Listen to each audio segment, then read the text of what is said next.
It was the kind of sound that doesn't just wake you, it shakes you. A violent pounding on my front door at 5 in the morning. At first, I thought I was dreaming.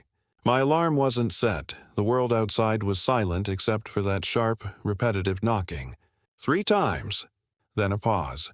Then 3 more, faster, harder. I rolled out of bed, heart thundering, fumbling for my robe. My house was dim, shadows stretching across the walls.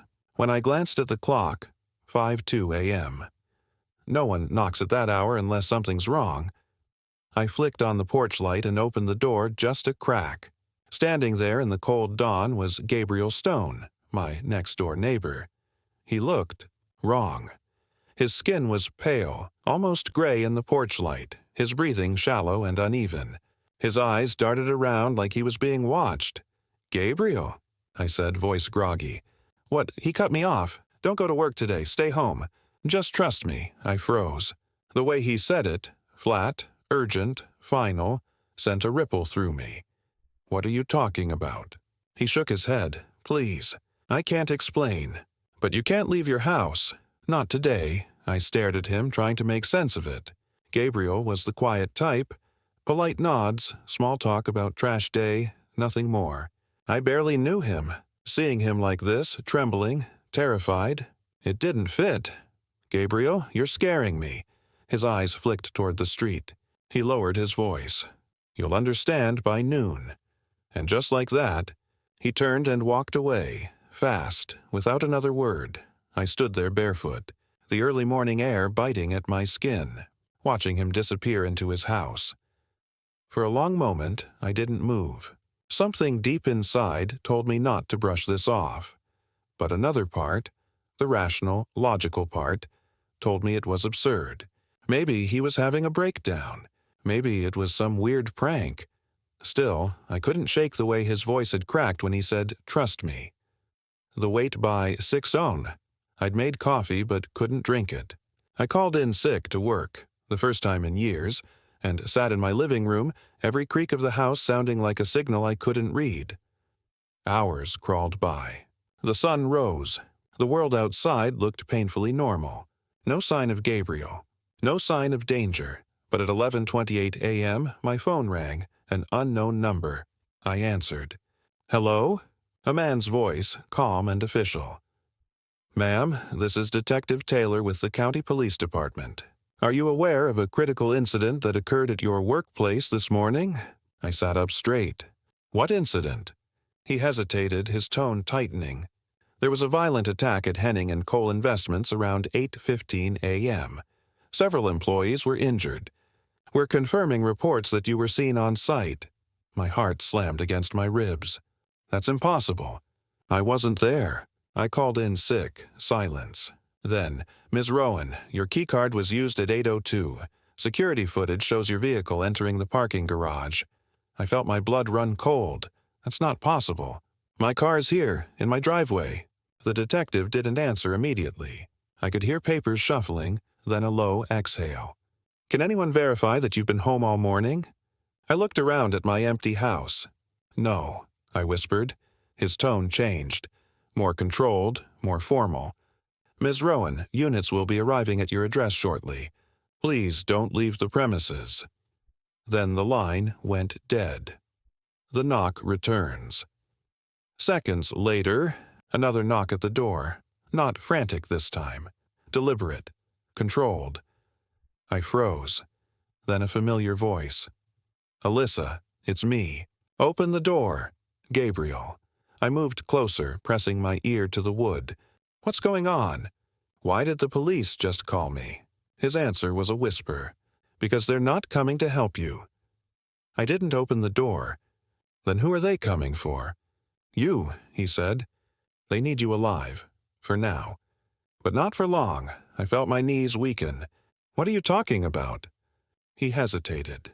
Then, lower still, "Your father tried to protect you. That's why I'm here. That name, my father's, hit me like a slap. My dad had died 3 months ago. A sudden stroke, they said. But he'd called me the night before, saying there was something he needed to show me. Something about our family. The next day, he was gone." I slowly unlatched the door and opened it. Gabriel stepped inside quickly, closing it behind him. His hands were shaking, but his eyes were clear. "They moved sooner than expected," he said. "I thought we had another week." "Another week for what?" He reached into his coat and pulled out a small black envelope. "Your father told me if anything happened to him I was to give this to you." I took it, confused, trembling. Inside was a letter written in my father's handwriting. "Alyssa, if you are reading this, then what I feared has happened. You are not in danger because of what you've done, but because of who you are. Trust Gabriel. Do not surrender yourself. If they take you in, you'll vanish. And the truth with you." My throat tightened. "What truth?" Gabriel looked toward the window before speaking. "Your father wasn't an accountant, Alyssa. He worked for a covert branch of a government research division. He discovered something that shouldn't exist." I backed away. "You're lying." "I wish I were." He pulled something from his pocket, a metal card with a red insignia. "This is your access key. It's tied to your DNA. DNA?" I repeated, my voice shaking. He nodded. "Your father didn't just discover something. He helped create it. The truth about me."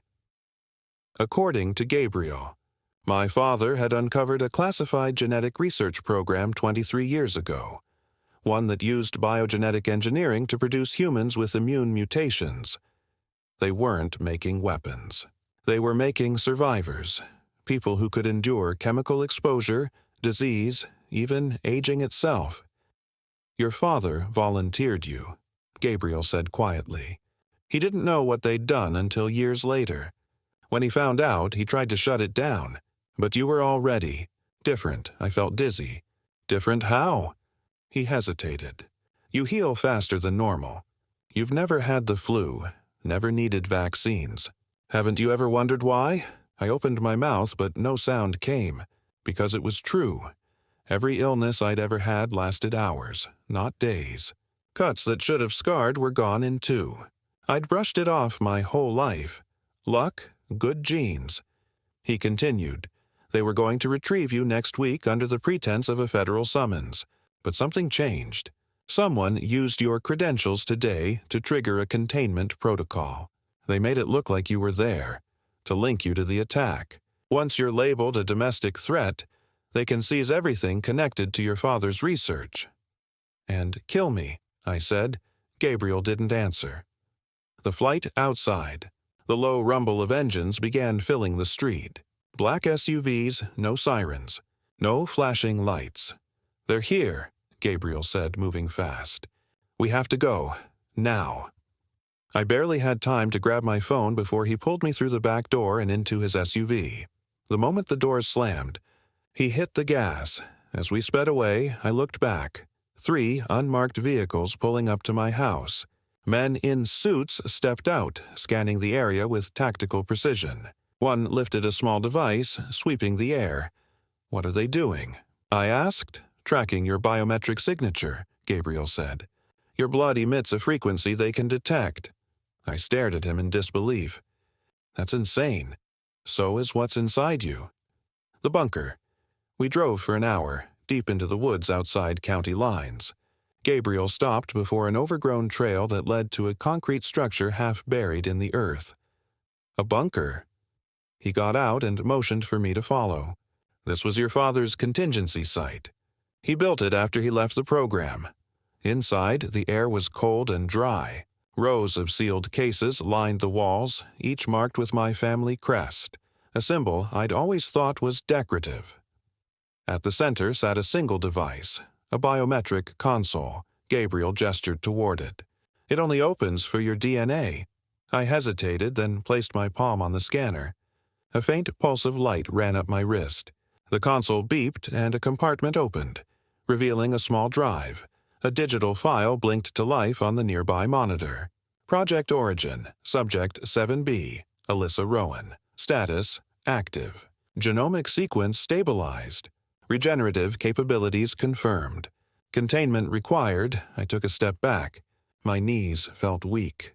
"They experimented on me," I whispered. Gabriel shook his head. "Not experimented, created, but not by choice." I turned to him, eyes burning. So what now? I hide for the rest of my life? He looked at me, a mix of fear and respect in his expression. No, you do what your father couldn't.